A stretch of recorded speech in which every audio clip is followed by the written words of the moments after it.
on the ice and just the things that they're doing, the passes, the shots, where they're getting them from, and you just keep those in your mind for the next game that you get a chance to go. What I would think is for guys like you, it must be encouraging. Mark Scheifele 2 years ago was playing, not in the OHL, and look where he's at. Colin Bahana, throughout his career, he also was a rookie at 17 years old, and then was a sort of a third, fourth liner for a couple of years, couldn't get that chance. But finally, when he started getting first and second line time, opportunity, so key. I guess you just have to be ready when you get that chance. Yeah, he always tells us, like, when we're sitting out, he was in that position at one point, and he did the same thing. He watched, and now look where he is. Yeah, absolutely. I think you bide your time, take advantage when you do get that chance, and just that chance will come sometime, either this year or next year. When guys move on, that's the way it works in this league. Yeah, definitely. Mark's definitely gonna have a great year this year, and I'm hoping that he makes the Winnipeg Jets next year. It's great for him. But every time the coach gives you a chance to get in the lineup and pop some goals, you gotta bear down. So. Talk about work ethic. I don't have a lot of time. Oh, okay. Do you want me to save my question for the break? Yeah, save it.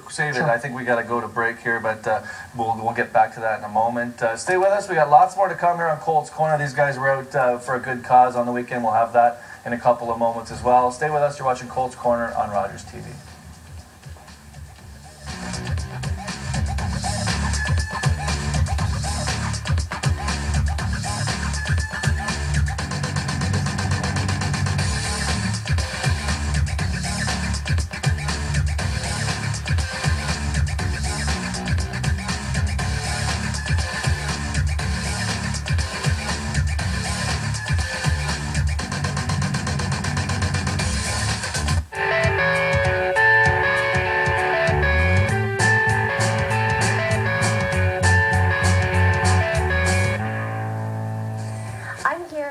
SPCA, and this time of year, Furball takes on a whole new meaning. This Saturday, November 19th, the Furball Gala, a great way to enjoy a romantic evening out at Barrie's beautiful South Shore Centre in support of the homeless animals in our community. For more information, go to barrie.ontariospca.ca. Supporting the animals here at the SPCA is a really great cause, just like this next event in Alliston. This Saturday, November 19th, the 6th annual In the Name of a benefit concert. Every cent raised goes to the Canadian Cancer Society, so come out, donate $10, and watch some amazing bands. For more information, call 705-435-6358. So don't forget, this November 19th, the Furball is more than just a fuzzy creature. Have a great weekend, Simcoe County.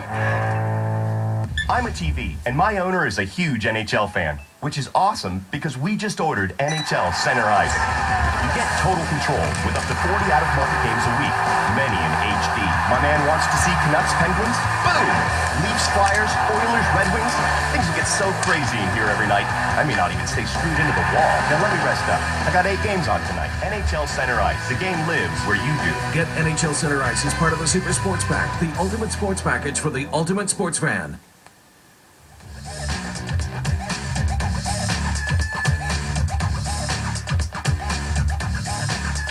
The Sabres Hall of Fame, that is. There's Dale looking pretty dapper Tuesday evening. The fans giving Dale a standing ovation. He's very happy. Buffalo fans, I mean, you got to give them credit. They love their Sabres. I've always had a great passion to play this game. I could not have done it without the support of family. Through thick and thin, they have always stood behind me. This is a great game, the game of hockey. And you fans make it the greatest of all. Buffalo, thank you very much. Greg Such explains how motivating it was to watch their coach's induction. You cannot forget when you're playing for him how big of a deal he really is. And so when it's time to step out on the ice and the standing ovation he got, it kind of puts it in perspective, he really is a big deal. He is the Hall of Famer. That was great. All the guys got to see him play. We got to see Dale get inducted. Also, I think Rick Jenneret got inducted that night too. So yeah, it was big. It was a fun time.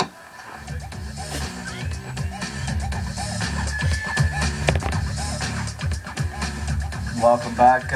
Must have been a fun night to be there. These guys, that's why we weren't here. We didn't get to go. Wish we could have. Yeah, it looked like a packed house there in Buffalo. Was it a good crowd there? Yeah, it was great. We had awesome seats, and it was a great night for Dale. He had his whole family out there with him, so it was just great to be there to help support him there. motivating a little bit? I mean, seeing a guy recognized and loved. And I mean, most people think of him as a Jet, but obviously he made a huge impact in Buffalo as well. Yeah, giving that speech there definitely got the crowd going. So he definitely made an impact in Buffalo. Yeah, definitely watching him gives you a little bit of motivation, and hopefully. You mentioned the speech. I was actually going to ask you about that. I mean, obviously we don't get to hear pre-game speeches and intermissions, things like that. Just hearing him talk there, that little grit in his voice, and he loves hockey and just win. What's he like? I mean, you guys obviously get to hear those speeches all the time. Just talk about how much he can really get you going. Yeah, before the games and even in the intermissions, like every speech he has is just like unbelievable. I never heard anyone like it. Everyone's different, and it just gets you going for the game. Makes you want to just go through the wall for him. Yeah, for sure.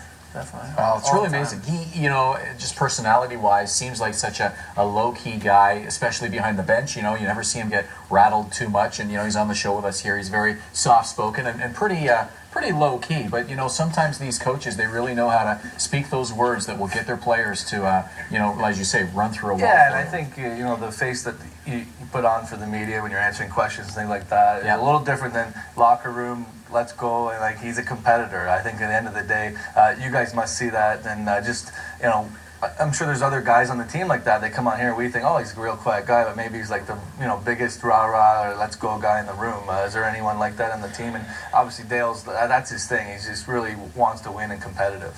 Yeah, he's definitely got the passion, and I think Ezekiel's a physical guy, and even in the room, he's getting the guys going. He's pumping us up.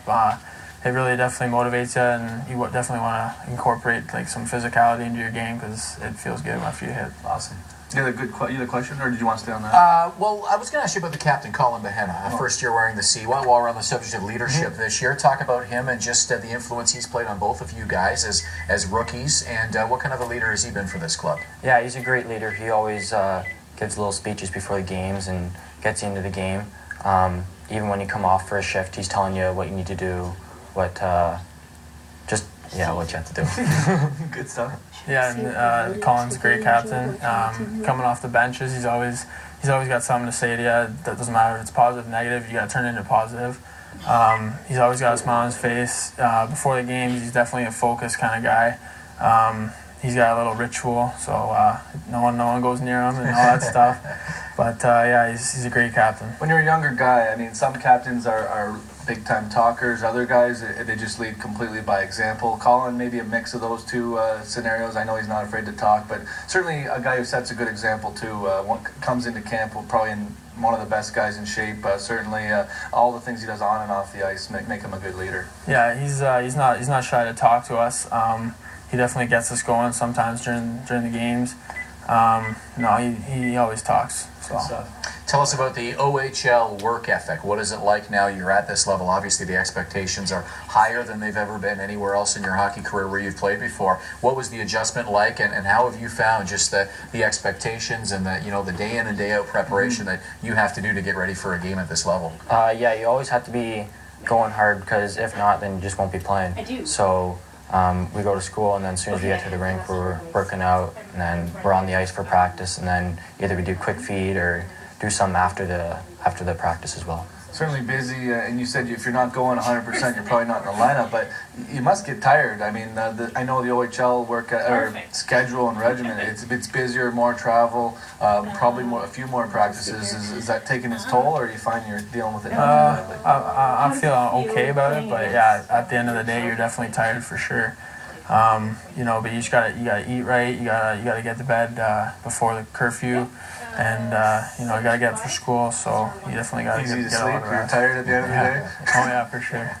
Well, I was going to ask you that question. What do you guys do after a game? We know how you prepare for a game, but then afterwards, is it like you're ready for bed, or do you need a little time to unwind? You're probably starving after a game. You need to replenish some of that energy a little bit. But after the game, sometimes in the dressing rooms, we start to ride the bike a little bit, just in case there's overtimes or stuff like that. But then when you go home, you definitely want to get a quick meal in, and then you just gotta unwind, and then you kind of get relaxed. Yeah, as soon as the game's over, I usually get home, get something to sleep or get something to eat, and then I'm right into the bed. What about mentally? Like, are you still thinking about the game? Is it easy to fall asleep, or are you replaying the game in your mind? You know, maybe even thinking about things that happened